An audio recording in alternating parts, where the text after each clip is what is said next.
Welcome to the Powerline Podcast, the official podcast of GreyStone Power. I'm your host, Emily Young, and today we're talking with musician Lenny LeBlanc, who will be performing at our upcoming annual meeting in October. So, let's get started on episode 35 of the Powerline Podcast. Lenny LeBlanc is a Christian singer-songwriter whose career took off in the 1970s. A former member of the duo LeBlanc and Carr, he's best known for their hit song, Falling. Today, you'll get to know a little more about our performer for our upcoming annual meeting, which will be held October 14th this year. Hey, Lenny, welcome to the podcast. Thanks for taking some time to sit down and chat with us today. You're a multi-instrumentalist as well as a singer. What was your first instrument? Were you self-taught or did you take lessons? My first instrument was bass guitar, and I was pretty much self-taught. We were kind of poor growing up, so we couldn't afford music lessons or even an instrument. And so when I was 15, I got my first job and saved enough money to buy a bass guitar. And then I learned from watching other people and then just kind of figuring things out myself. Oh, wow, that's really impressive. Did you ever perform on stages before you started doing music full time? No, I really started by accident. I grew up on the east coast of Florida, and in that area, we all went to surf at the beach. We were surfers, and so I went home with my best friend. He had a car, and so we drove to his house, and his brother and several of his little friends were in the living room with their little electric guitars, and they were playing songs on the radio. This was 1965. And so I knew the songs, and they looked at my friend and I, and they said, "Hey, why don't one of you guys come over here and sing?" And I thought, sing? We're not singers, we're surfers. And so we, eventually started listening again, and I went over there and I just picked up the sheet music, and I knew the songs because they were on the radio. So I started singing, and they looked at me really funny, and they said, "Wow, you sound really good." I said, "Really?" They said, "Yeah, let's put a band together and enter the talent show at school." And I thought, "Do you think I've got talent?" And they said, "Yeah." And so we went, and I was the singer, and I had never been on a stage in front of anybody doing anything, and I had my hands in my pockets and my back to the audience, and we won the show. And so then they got really excited, and they said, "You need to get a bass." I said, "What's a bass?" And that's when I went to get the job and saved enough money to buy a bass. And before long, after about a year or two, I was making a living in the nightclubs playing bass and singing. Wow, that's a really cool backstory. I mean, we all got to start somewhere. So Yeah. You've done background vocals for Amy Grant, Roy Orbison, Hank Williams Jr., and more. Tell me what that was like. Yeah, I moved to a little town in Alabama where I still live today, and it's quite a musical history there. It's Muscle Shoals, Alabama, and all those artists recorded there, plus many, many other ones, and so I was kind of a fixture there in the studio playing bass or singing and writing, and eventually became a recording artist myself. So when people would come to town, I was one of the people that they would choose to sing, and I got to meet a lot of great artists and sing with them. It was really inspiring. And I learned so much from those artists, watching them, and just singing and listening how producers produced records and things like that. And so it was a great experience. Wow, that's really amazing to be able to see and work with them firsthand. I couldn't even imagine. Yeah, it was really, really a blessing, really. So your song Falling was named one of Billboard's all-time favorite top 40 hits. Were you surprised by the reaction to that song? Not really, because as a songwriter, you write a lot of songs, and my co-writer and I, when we wrote that song, we just looked at each other and we just knew something inside of us. We just knew it was a hit. Whether I recorded it or maybe somebody else recorded it, it was a hit on its own, and we knew it was just a matter of time. So no, I really wasn't surprised. I was sure thankful, but not surprised. Just by the reaction from, we'd play it for friends, and their reaction was like, "Oh my gosh, that's like a huge song," Wow, that's really cool that you guys could already tell. I know what you mean. Sometimes you get that feeling, you're like, wow, these lyrics just hit different, or music, everything just sounds so perfect together. And then when you write a mediocre one, the same thing. No, this is not that great. Yeah, exactly. So you've worked with several international artists. Was the language barrier ever an issue? Not really. Most countries that I've traveled to, and I've traveled to about 25 different countries all through Asia, India, and Europe, Asia, and Africa. And, the English is the business language, especially among the younger generation. They all speak English because they're taught in schools, and that's the business language. So it's kind of well known. Then the older generation, they don't know a whole lot of English, but they know enough.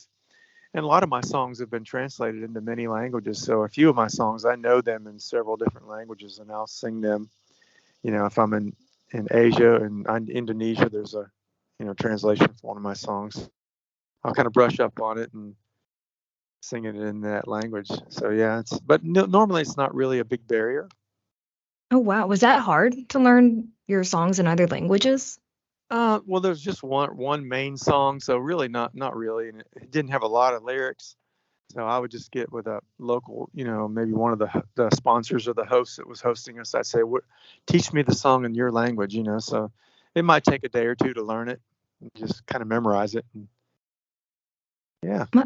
That's really cool that, you took the time to translate your songs and, you actually sang them. Like, that takes a lot of effort, Well, added effort. yeah, somebody else actually did the translation, but I just learned it, So I think it's really, I think it's a blessing to the people when you get there that, wow, he's singing in our language. He took the time, and that's what I was wanting, I didn't want him to think we were just kind of blowing through and, either you learn it our way or we're not going to sing it, Yeah, I So definitely it agree. really touches their hearts, and they actually sing along, a lot better too, because that's the way they learned it, in their language. Yeah, that's so nice. Mm-hmm. Well, we are looking forward to having you perform at our Hiram campus. Have you ever performed in West Georgia before? Yeah, I have. I've done some songwriter events there in Douglasville and different places, around Atlanta. So how close are you to Atlanta? I'd say we're like 30, 40 minutes or so, depending on Okay. traffic. Yeah. Okay. Yeah. I'm looking forward to it. Yeah, we're definitely looking forward to having you. Awesome. So, I read a little about your history, and I know you used to write pop music. Why did you Right. decide to switch to Christian music? Well, I had an amazing thing happen to me in 1981. A friend of mine that I grew up with in Florida had been to Vietnam, and when he got out of the service, he began smuggling drugs. And he was like not just a drug dealer; he was a smuggler. They had boats and planes, and they would smuggle thousands of pounds of marijuana from the islands to the coast of Florida. And he got so deep into it that the FBI, the state officials were after him, the IRS was after him, and he turned his life over to God. He just surrendered to God. He said, God, I can't do this anymore. You're gonna have to take control of my life. I've messed it up. And he called me late one night and he said, Lenny, I got saved and I'm going to heaven, and I want you to be there with me. Are you saved? And I thought, man, just when things were going good, I was not looking for God. God was like the last thing on my radar. I had a nice pop career. I was doing well.